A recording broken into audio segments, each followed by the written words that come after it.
I think she's realizing that she's about to hit the wall. And we all know the wall is unforgiving. Now, let's watch. I am about to turn 30 next month and I am still single. I cannot help but feel bad about myself sometimes.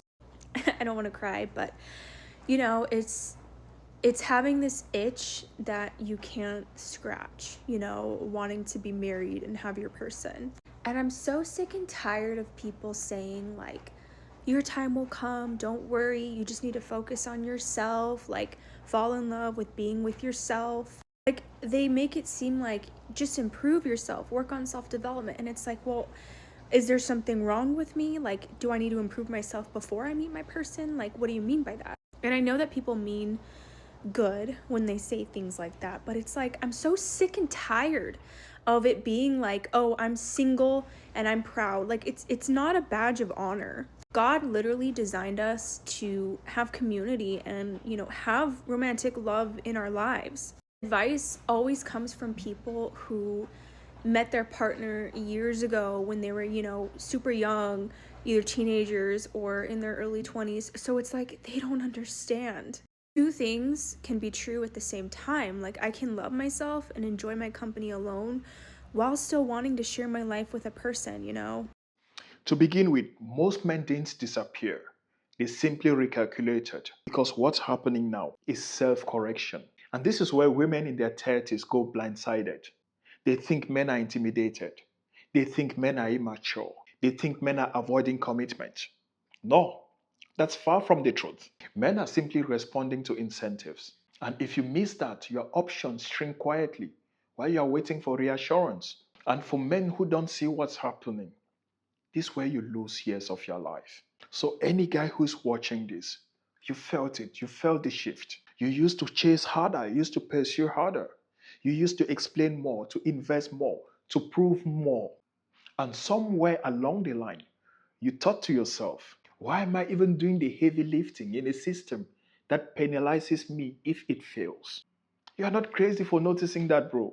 You are not crazy. You are just too early. Because there are still men who think things are still as they used to be. And listen, if you are the kind of man who actually wants clarity, instead of reacting emotionally to whatever it's trending, smash the subscribe button right now. Because we are here for clarity. We are here because we respect masculinity. We are here because we support men. And we are here because we see the double standards and we call it out. We don't chase noise, we build position. So, welcome to the club. Happy to have you here. Now, look at the message clearly. She's turning 30. She wants marriage. She's tired of being told to work on herself. She doesn't like the single and proud narrative. And here's the part most people won't say. She's right about one thing. Humans are not wired to be alone long term. We are social animals. But here's what she's missing. Men are not rejecting marriage in that way. Men are rejecting the current terms of the contract. There's a difference. Let's break down why men stop chasing calmly.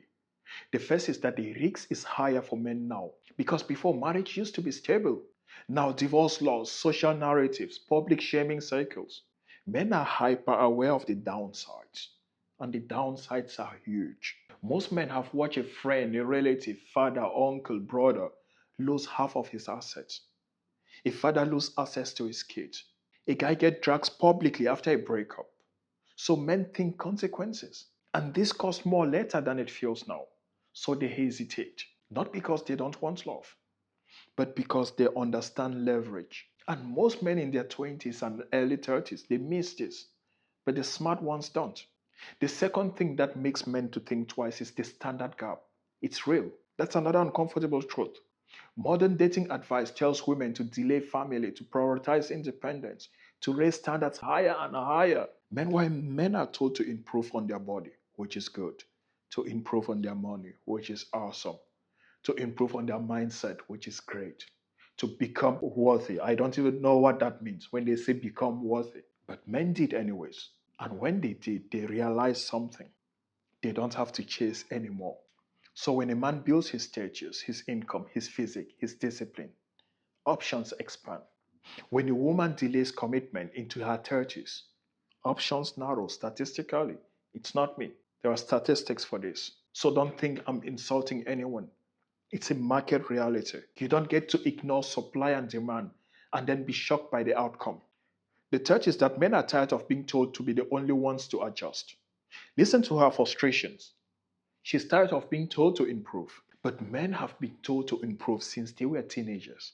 Get better or get ignored. No one told men that you are perfect as you are. No one. I've never heard that in my life. No one told men just to love themselves and it will happen. Never heard that in my life. Men were told to earn it. So when a woman hits 30 and suddenly question whether they need to improve, men are watching this and thinking quietly, and I'm sure this is what you are thinking. We've been improving our whole lives. We've been doing this, bro. Why is this conversation even news? Bro, and believe me, this is not bitterness. It's simply pattern recognition. The fourth thing is that the incentive structure change. And here's the real villain. The narrative told women that you don't need a man. Marriage is optional. Career first, love later. Independence equals empowerment. Now at 30, some are realizing that biology doesn't even negotiate with ideology. And men, we heard that message too. So we adjusted. If a culture tells men they are replaceable, they are unnecessary, they are, they are a risk, disciplined men respond by becoming harder to access. They don't beg for roles in a story that frame them as optional. Now, here's the question most people won't even care to ask. Why would a man who built himself in silence rush towards a system that publicly questioned his value? Why? Most men don't stop chasing because they are weak. They stop chasing because they finally understand the leverage. And once a man understands leverage, he becomes selective. And that's where the shift happens. Because a selective man cannot be controlled. So if you're watching this and you opted out of dating or you're thinking of opting but you've not pulled the plug yet, I want to help you make a decision. I built something, it's free. It's called the opt out test. It takes less than 7 minutes. When you answer those questions honestly, you will know if you are ready to opt out or not, if you are opting out for good reasons or just reacting emotionally. Again, it's free. The link is on the description of this video and on the pinned comment below. It's not motivation, it's a mirror for you to see and then know what next move to take. Now let's bring it all back to you. The goal is not to mock a 30-year-old woman who's frustrated. The goal is to understand timing and positioning. If you're a man in your 20s, this is exactly where men quietly ruin their 30s, chasing validation, over-investing, ignoring self-development. If you're a man in your 30s, this is where men either compound or panic settle. But I tell you not to do it. Build your body, build your income, build your emotional control, build your standards. When you are disciplined, when you are calm, when you are scarce, you don't chase, you choose. And men who choose move differently. Now, let me say this clearly. We are not here for entertainment. We are here as a filter. Some men will watch this and feel attacked. Other men will watch this and feel relieved. The relieved one will always subscribe, will always stay, will always support and make the community bigger because they recognize what's happening. They have seen the double standards. They have seen how this plays out. The men who build themselves first don't beg later. They build leverage. And men who ignore this, they negotiate from weakness. So again, don't forget to smash the subscribe button. Not for the hype, but for clarity. Because here, we support and we respect masculinity. And if you're still unsure whether you're positioning, whether you're building or you are reacting, take the opt-out test. This channel is not for everyone. It's for men who want clarity early, not regrets later. I've said that more than 4 times now because I mean it. And I want you to understand it. Anyways, thanks for being here. Share with your brother who needs to watch this and see you in the next one. Copy that.